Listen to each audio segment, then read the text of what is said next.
Здравствуйте, дорогие телезрители! Сегодня мы продолжаем цикл передач о исторических археологических находках Абхазского государственного музея. И сегодня мы находимся в гостях в отделе этнологии. Беседуем со старшим научным сотрудником музея Ингой Шамба. Вот у нас перед нами лежит удивительная какая-то доска, игра. И у нас, у телезрителей, наверное, тоже сразу возникнут какие-то ассоциации с таким легендарным фильмом с игрой Джуманджи. Но, оказывается, у абхазцев тоже что-то подобное было. Ну, не совсем одинаково, так скажем. Но мы продолжаем, и каждый раз, когда мы говорим об экспонатах, иногда хочется показать, которые мы не показываем, не экспонируем в экспозициях, и долгое время находятся в фондах. Но я считаю, что такие вот игры нужно на показ, чтобы приходили к нам, узнавали, интерес возник, и к нашим национальным играм тоже. Но она является как национальная игра, так вот нам передана нашими информаторами, естественно, очень интересная. Вообще считается эта игра настольная, самая древняя. Наверняка в археологических раскопках очень многие народы, когда археологи работают в разных странах, находят такие игры на каменных столах, так мы можем назвать, вычерченные, или в такие вот именно квадраты, которые мы с вами будем еще дальше говорить, такие находки есть. Особенно в Сирии вот находки самые древние, в Египте самые древние находят в пирамидах, да, захоронениях. Очень интересно, вот говоря уже о шумерской цивилизации, тоже найдено очень много древних, но может быть похожи чуть-чуть, может даже прототипы до появления шашек, нардов, настольных игр, да, шахмат. И, конечно же, они были первыми, так, первым проходцами даже вот в этих играх, даже можем так назвать. А настольные игры вот в нашем вот именно данном здесь мы видим деревянная, да, игра. Но в Абхазии вы знаете, что археологи пока у нас не находили, хотя есть детские игры, какие-то игрушки найдены, но вот именно деревянные, что касается вообще качества и ткани, у нас они не сохраняются, влажный климат, и может даже до нас деревянные вот эти и не дошли. Но эта игра интересна тем, что нам передана вообще самим автором, так скажем, сделана эта игра. И здесь мы видим надписи. Да, вот вот сейчас перейдем немножко, да, к вот именно оформлению, да, вот что изображено. Вы видите вырезанные прямо вот по четырехугольнику, да, видим надписи на абхазском языке. Да. Первая часть, вот это обрамление игры, вот рамка, так мы можем сказать, является, конечно, обрамлением этой игры. И прямо в два ряда вычерчены, то есть значит, надписи на абхазском языке. Первый ряд будем читать сейчас. Вот, арато, аато. То есть это имеется в виду, из чего сделана игра, имеется материал. Арато – это из ореха, аато – это тис ягодный. Ну, как раз-таки эти материалы мы с вами здесь видим.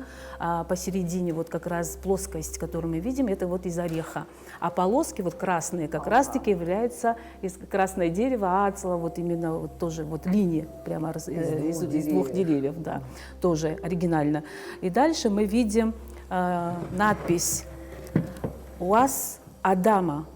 Адама, ну, сама игра, абхазское название, имеет Адама. Но откуда она произошла, ну, мы можем еще пофантазировать так тоже. Здесь «Уаз Адама, играй в Адаму», то есть, если перевести тоже. Далее мы видим, значит, тоже вырезано «Апсна», тоже интересно, да. И теперь дальше идет «Яумтен упара», не отдавай свои деньги. То есть, может быть, когда-то играли на деньги, но здесь может быть, если отмечено, да. Вторая часть, вот прямо посередине, здесь мы видим откуда, чело, значит, она изготовлена в чело. Видим дальше 1971 год, на абхазском. Далее идет Авицба Султан. Значит, Авицба Султан является автором этой игры, который нам передал значит, нашим музею, да.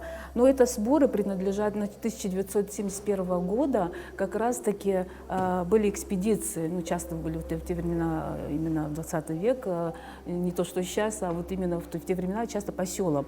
И как раз-таки по сбору материала Ермолая Айчинджела и Тараса Шабановича Гыцба. Ну, для того, чтобы вот изучить вот эту игру, когда мне попалась из фондов, я обращалась к Талю Шабановичу. Но он помнит откуда, вот именно, к сожалению, не было сделано правила игры. То есть до нас она не дошла. В этом-то и заключается вообще суть игры, когда наши музейные работники описывают эту игру и достается уже по наследству нам, чтобы мы могли выставить уже в экспозицию. Ну и долгое время, конечно, ломала голову. Ну, процесс на самом деле очень легко оказывается. Были такие игры, и можно увидеть в книгах древних, да, есть древние игры уже, да, и много изучалось.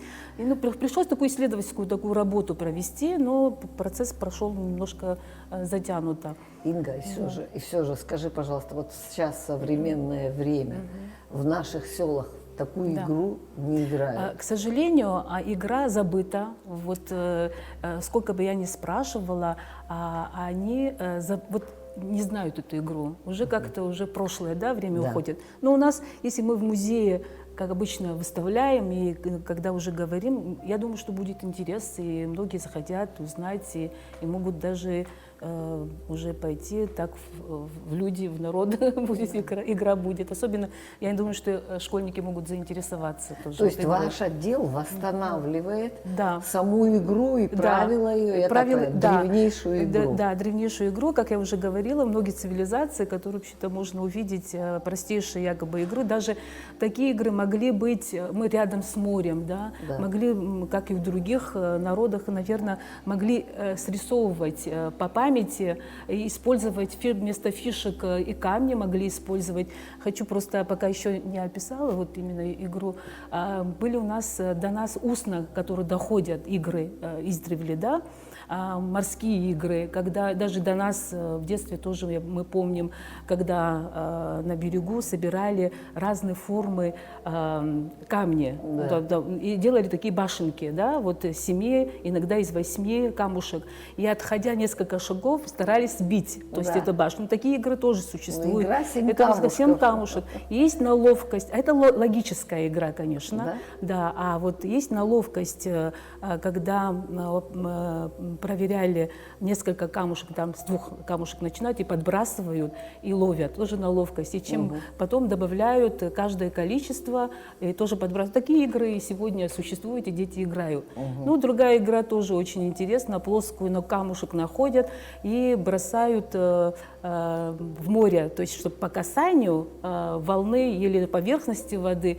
и сколько раз она перепрыгнула. Чем больше, тем уже побеждают. Это вот тоже как бы идет на соревнования. По-моему, ну, по сей день да, вот это же устно, которое не описано, допустим, а устно, которые дошли, это тоже древние игры. Вот. Ну, а здесь, переходя сейчас к нашей нашей игре, вот как раз-таки состоит она, по центру, значит, видим название. И вот я вчера тоже очень сильно наблюдала, и как раз увидела здесь ключ. Да, ключ посередине. Значит, начинается открытие с ключа. Может быть такая расшифровка, ну, может быть, посмотрим дальше. И, конечно, состоит из трех прямоугольников. Самый вот первое – это маленький, значит, квадрат маленький, да. Далее видим средний квадрат, вот, и большой квадрат. И каждый квадрат, они соединены горизонтально линиями. Вот горизонтально. Пересечены, да. С 4 сторон. То есть первая сторона, вторая и третья четвертое. И, конечно же, сюда входят фишки, так если грубо назвать, но на фишек мы знаем, фишки тоже издревле они разные. Первые могли быть природные, то есть это может быть и камни одинаковые могли подобрать. Делали из разных ракушек, из костей, костяные. Кстати, по описанию вот у нас как раз роговые. Вот роговые они. Вот сейчас они перекрашены, значит, в белый цвет и в коричневый. Да. Да, вот. То есть у нас роговые фишки. Но интересно то, что форма вот тоже это виды пирамид. Трапеции, да, пирамид, точно. Если мы даже посмотрим в игре, здесь очень четко, ну даже вот как показать, вот первая линия, потом идет по диагонали, ну вот я приблизительно так поставлю, чтобы это было видно. Да, вот от диагонали именно пирамиду хочу вам показать, наверняка, вот так. Вот по точкам мы прошли сейчас. Вот это есть пирамида. Вот как раз вот наша форма, она и подходит к этой вот именно. И почти со всех сторон вот именно это вычерчена вот такая вот эта форма трапеции. Да. Ну, можно разному сказать, даже можем даже показать, так, если сказать, да, похоже на дольменов тоже. Кстати, да, на дольмены мне тоже очень интересно, тоже мы видим. Да. Да. И сколько по количеству? По 9 фишек здесь. Вот. И, конечно же, каждый играют 2 человека. Ну, я бы хотела сказать, что значит, в записи она проходит как морская игра. Ну, мы знаем, что абхазы занимались мореходством, и долгое время, значит, они могли переплывать большие расстояния, доходя до Турции, до Трабзона, до Египта, до Сирии. И, конечно же, может быть и перенято, но это было, конечно, сами моряки, так мы можем назвать, да, которые могли свой досуг украсить этой игрой. Приходя уже на берег, наверняка тоже продолжали бы. Но интересно, что вообще французские путешественники, которые были в Абхазии, были удивлены вообще абхазскими лодками, то, что увидели, 8-весельные, они небольшие лодки. Камары, да? Да, и они в основном каботажным пиратством, так мы можем назвать, да, вот занимались, да.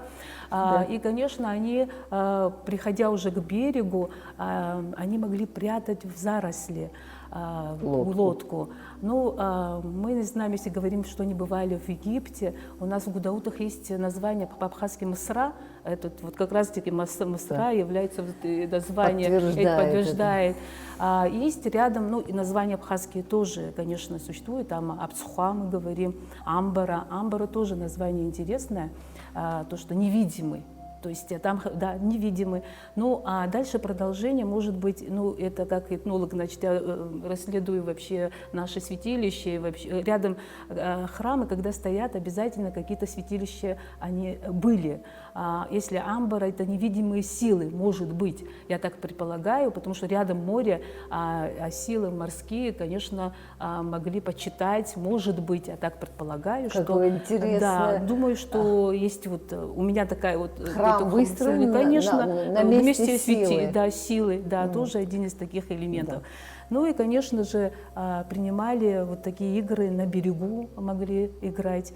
Ну, говоря уже о мореходстве, наши реки не судоходные, но такие лодки маленькие и даже военные, они могли через наши реки как-то прятаться. Такие тоже версии есть. И не то, что версии, они и были, и по размерам как-то очень удобно. Есть абсолютно точные сведения, что в Сухумскую крепость заплывали маленькие лодки, там такая была гавань. Да, так что вполне возможно, что наши предки, моряки, играли в эту игру.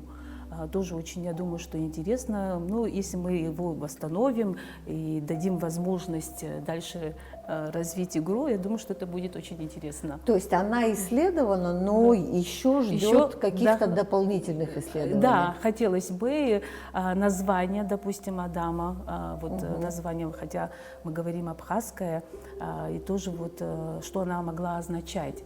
Приемлем, но многие на стыке, конечно, здесь цивилизации, очень много перенятых вещей могут быть, многие в языке тоже могут быть, но это нужно дальше продолжим, наверное, изучать, исследовать. Я хотела бы еще сказать про Авицба Султан. Да. Но сам Султан очень интересный был человек, я расспрашивала о многих, его многие знают, помнят. Он участник войны, Отечественной войны, ветеран войны. И он, по его рассказам, вот эта игра была передана от его отца. А отец его Авицба Луман, это известнейший кузнец в Абхазии, даже до сих пор его помнят, его работы до сих пор у некоторых дома хранятся. И настолько она сделана искусно, он обладал тайным вот именно железной кузни, мог делать очень интересные работы. И так что вот, Луман Авицба жил в Ацах, Будавудского района, а его сын жил в Чло. Ну вот такой вот география распространения этой семьи. Очень интересно. Вот оказывается, его отец был кузнецом, а кузнецы были жрецы своих. Ну, уникальнейший вообще человек. Очень много фольклорных преданий, которые он до нас довел. В общем-то, многие фольклористы его знают. Скорее всего, обладал какими-то все же древними знаниями, да, которые мы уже утеряли, к сожалению. Ну, если помнишь, мы делали передачу об Башлык, да, вот как раз буква Ц, вот нам Вася Мхончик говорил о том, что Луман его, по его рассказам, вот эта буква Ц, от Чичра, оттуда идет именно буква Ц. Тоже один из таких элементов, который он нам как до нас информацию донес. Вот этот Авицба Луман. Его отец. Тут еще посмотри по углам, да, еще кстати. Такие, мы называем розетки, такие вот орнаментированные. Солярные знаки. Ну, как игра сделана в советское время, может быть не как солярная, но у нас звездочки тоже солярного знака. Ну, это сейчас на стыке советского периода, естественно, да?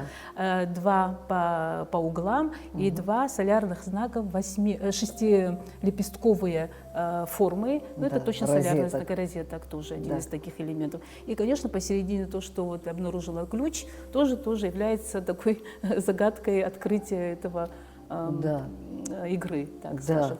Да, игра, значит, у нас, я говорю, что у нас по 9 фишек. Да, тоже. Теперь белые и коричневые у нас. Вот так я сейчас вот так поставлю. Ну, всегда, обычно, когда хотят первым начинать, как это в шашках и в других играх, естественно, нужно делать какие-то, ну, кто первым начнет, да, может быть, вытаскивание каких-то палочек там, с рук, да, и так далее. Но мы этого делать не будем. Выбора. Да, право выбора всегда и есть. Ну, давайте вот белые. Ну, вот здесь еще пойдут, да, хорошо. Здесь, вот видите, по углам два таких держателей, можно сказать, но они являются, я так предполагаю, что вот именно не каких-то вот с этих сторон, а именно вот с этих сторон начинаем игру. Да, думаю так. Я повернула так, чтобы было видно. Вот так. Я вот отсюда буду ставить. Суть игры очень интересна, очень проста вообще.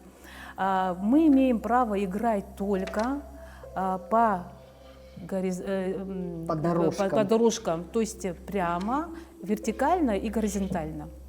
Все, больше мы не можем прыгать, по углам мы не можем идти, только да. Суть заключается в том, что чтобы на линии оказались 3 пирамиды. То есть вот, но мы будем называть его игра Адама. В некоторых источниках, вот когда средние века, когда уже в средневековье Русь, как раз-таки там появляется игра в виде мельницы, так она, переводы с европейского, так Да. они назвали, но из-за того, что, наверное, они увидели ветряные мельницы, может быть, такой тоже версия есть. Но я вижу, это пирамиды, конечно, Ну, вот, это прям явно видно. Вот. И поэтому эта игра, значит, она должна быть четко выстроена. Если игрок успел 3 фишки, ну, будем называть фишки пирамиды Адама, 3 в ряд, вот Адама уже выстроена. Заключается, если ты успела выстроить, значит, я у тебя забираю фишку. Ага. Самый первый вариант, нужно все фишки оказались на игровой площадке. Это Ну, первый этап. Да, первый этап. Но самое еще логическое еще мышление, да, тоже тут на логику. И ты должна, или я должна блокировать, чтобы ты эти 3 фигуры, чтобы в одном ряду не оказалось. Ну, как вот в шахматах. Ну, в шахматах тоже, может быть. Своего да. рода. Или Ну, в виде потому что они же поддавки, все- может быть, да. даже такого типа. Ну, да. давай выставим, да? Да. Как они Ну, выставляются? вот хаотично только ставишь На углах? на углах, вот тут, вот один ход я делаю. А, вот так. Так, это твоя фишка. Я делаю, ну, я ставлю приблизительно вот здесь. Так. Твой ход. Я ставлю вот здесь. Хорошо. Дальше иду, ставлю здесь. Ну, скажем, а я вот здесь. Вот, видишь как? Я теперь могу здесь выстроить ряды бабушек. А вот тут. Вот. Ты должна была меня блокировать. А, все. Да. Ну, я вот делаю сейчас, вот, я выстроила Всё. уже, видишь, 3 фишки. Да, я тебе И что? отдаю Нет, свою. нет. Я беру с поля фишку. Ах, с поля. Да, все, я забрала. Теперь, ну, я вот этот ряд я не буду нарушать. То есть это в игре уже она будет почти не участвовать. Только в одних случаях, если я уже фишку поставлю, я могу идти. Сейчас покажу. Значит, сейчас мой ход. Да, теперь уже твой, Да. как победителя. Да, вот ты идешь. Ах, мы сейчас Да, будем тебе да, препятствовать. препятствовать, да. Но я делаю такой тоже. Пошла Хитрость. вот сюда, допустим. Так, Да. ну мне надо вот так тогда Да. сделать. Я опять выстроила, видишь, Ага. линию. То есть ты опять выиграла? Я выиграла опять. Я беру любую фишку вдвоем. Это несправедливо. Но это можно научиться Хорошо. очень быстро лавировать, Всё. когда уже они хорошо изучены, то есть Да. противники играющие, они быстро даже могут блокировать все вот эти ходы, и фактически можно играть в ничью. Знаете, тоже. это мне очень напомнило крестики И нолики. Тоже, Да, да. то же самое. Ну, мы, наверное, Да, прервемся, прервем, да. потому что она очень, Интересно, конечно, интересна. долгая игра. Ну, И все же, знаешь, Инга, несмотря на вот такую простоту, Да. мне кажется, здесь скрыт очень глубокий смысл. ну, Как ведь обычно, за простым всегда что-то очень Очень интересно. серьезное, очень мудрое. Да. Всегда интересно что-то вот доставать. И, конечно, когда уже ты сама начинаешь его изучать, больше и больше как-то втягиваешь. Ну, это у всех, наверное. И это тоже игра для меня была очень интересна. И очень много информации, которую я узнала об этой игре. Я думаю, что в будущем, может быть, такие доски появятся, желание сделать и посмотреть. Уже она будет выставлена, естественно, с правила игры. Надеюсь, может быть, где-то что-то неправильно, может быть, кто-то может вспомнит, может быть, дополнит нам, Да. и еще можем набрать еще информацию, и больше мы обогатим вот нашу доску. И я вот все же тоже хотела бы подытожить. Очень интересно. Спасибо тебе огромное, Инга. Я уверена, что абхазы, являясь древнейшим патриархальным народом мира, обладают большими знаниями. К сожалению, очень многие из них утеряны. Да. Но всегда есть возможность, копаясь особенно в самом языке хранителей таких тайн, найти, вот выйти на очень интересные вещи. Ну, а мы прощаемся с нашими телезрителями. Я думаю, что в архивах музея мы найдем еще очень много интересных вещей. Спасибо. Спасибо.